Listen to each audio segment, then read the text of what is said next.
Communion of Saints. Today we're going to learn about two saints that are fairly well known. We have Saint Monica, who is the mother of Saint Augustine. So we have a mother-son combination of saints today. And I chose these two today because yesterday was Saint Monica's feast day, and today, August 28th, is Saint Augustine's feast day. Well, Saint Monica became a saint because she prayed and prayed and prayed and prayed and prayed. For like 15 years, she prayed for her family, most specifically for her son, Augustine. Now, why did she need to pray so much for Augustine? Well, he was not always making good choices between doing good and choosing the wrong, the evil, or the bad. One thing he used to do, he'd steal. He wouldn't steal because he was hungry or because he wanted something. He'd just steal to see if he could get away with it. And, often just toss it away, and nobody used it, and it just would go to waste. He would refuse to go to church.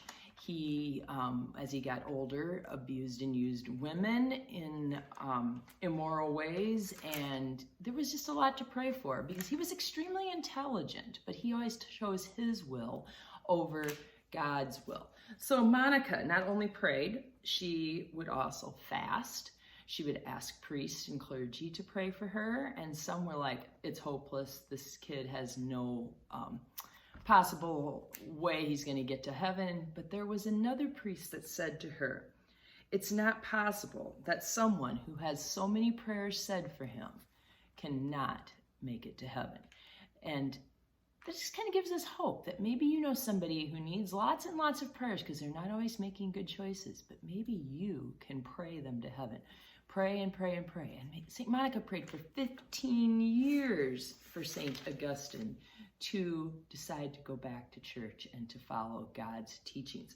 She also had her husband convert and her mother-in-law convert. She is a patron saint of alcoholics and difficult marriages and mothers and wives. And you can kind of see why, because I guess I should explain. Her husband was verbally abusive to her, and he had a very violent temper. He didn't believe in God, and then the mother-in-law who converted always thought that Monica was nagging at her husband and her grandson and so forth. So it was kind of a miracle of God when all of them converted. Now, Saint Augustine, not only does he become a saint, he becomes a doctor of the church because he meets Saint Ambrose. And through Saint Ambrose, he is kind of inspired to learn more about the church. He is very intelligent. He does lots of reading and lots of studying. He'd been to college and so forth, but just always pushed off any ideas of Catholicism. No matter what he did, no matter what he studied, he just never was happy. And that's because we can only find our true happiness and joy in the Lord. Along the way of studying with St. Ambrose and getting to know him and hearing his teachings, he heard a voice that said, read the Bible. And that's what he did. That was really the turning point.